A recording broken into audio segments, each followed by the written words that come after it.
All right, let's talk about a skill that honestly is becoming non-negotiable in the world we live in: intercultural competence. And look, this is about way more than just being polite. It's about really, truly connecting with people who see the world in a totally different way than you might. So, let's get into why this is so critical right now. It's kind of a paradox, isn't it? I mean, we have all this incredible technology to talk to anyone, anywhere, instantly, but still, how often do we have misunderstandings or just friction? It happens all the time.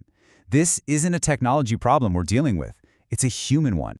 In this image, well, it pretty much says it all. Globalization didn't just link up our economies. It's woven the very fabric of our daily lives together.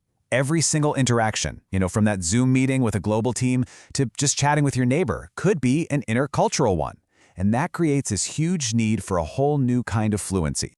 So, let's start by really digging into the challenge of this super-connected world. Let's figure out why all these connections don't automatically lead to better understanding. This right here is the absolute core of the issue. We're constantly bumping up against people from different backgrounds who hold different beliefs, different values. But just because we share a space or a screen, that's not the same thing as building real understanding, is it? The goal here isn't just to interact, it's to actually genuinely connect. To make that happen, we've got to be super clear on what we're even talking about. So in this next section, we're going to break down a few key ideas that people often mix up, but they mean really, really different things. Okay, I love this slide because it shows a clear progression. Think of it this way. Multicultural is like a plate with different foods on it. They're next to each other, but they're not really mixing. Cross-cultural is when you start comparing those foods. This one is spicy, that one is sweet. But intercultural, now that's where the magic happens. That's when you create a totally new, amazing dish. It's all about the deep, productive stuff that happens between the cultures. And that's our focus today. And that's the whole point, right? We're not just aiming to, tolerate each other or look at our differences from a distance. The real goal is to build bridges, to find that common ground, and to create real, meaningful relationships. That is what intercultural competence is all about. So, the big question is, how do we actually do that? Well, this next section is going to give us a practical guide. Think of it as a map to help us navigate all these complex and sometimes tricky interactions. This really powerful idea comes from an educator named Michael Byram. And just let that sink in for a second. Competence isn't just about not making a mistake. It's an active, creative force. It's what turns a simple, brief encounter into a real, lasting relationship. I mean, that's a total game changer. And here it is. This is Byram's map. He breaks it down into 5 key parts. It all kicks off with your attitudes. So, are you open and curious, or are you closed off and judgmental? Then you've got knowledge, and that means knowing about your own culture, not just others. After that, you get into the real hands-on stuff.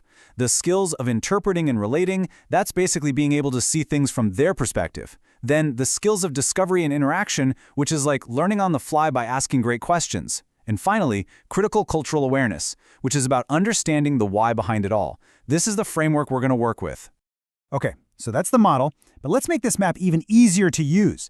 In this last section, we're going to look at how you can start putting these ideas into practice.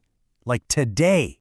To make this super actionable, we can boil those 5 points down into 3 core pillars: your attitudes, your knowledge, and your skills. Just think of them like the 3 legs of a stool. You absolutely need all 3 if you want a stable, strong foundation to stand on. So, let's start with attitudes, because honestly, everything begins here. Just look at the contrast. On one side, you have the things that open doors: curiosity, respect, empathy, and this huge one, the ability to just pause and suspend your judgment. These are the mindsets that invite connection. And on the other side, well, you've got the door slammers: prejudice, snap judgments, and ethnocentrism. That feeling that your way is the only right way.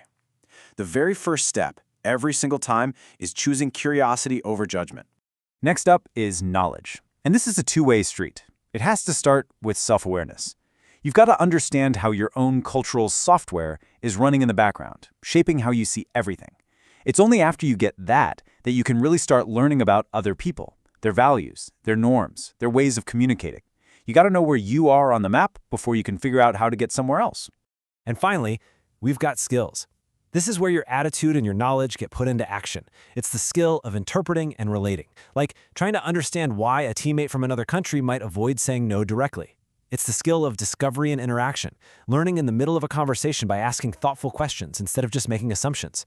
And, so important, it's the skill of critical thinking, really analyzing how culture might affect who gets to speak up in a meeting and why. This is where the rubber meets the road. So there you have it. We've laid out the map. We've talked about the 3 pillars of attitude, knowledge, and skills. The framework is all here, but the actual journey, the real exploration, well, that part's up to you. So I'll just leave you with this to think about. What's one small, simple step you can take this week to explore a new part of your own cultural map? Maybe you'll just practice pausing before you judge in a conversation. Maybe you'll watch a documentary about a culture you know almost nothing about.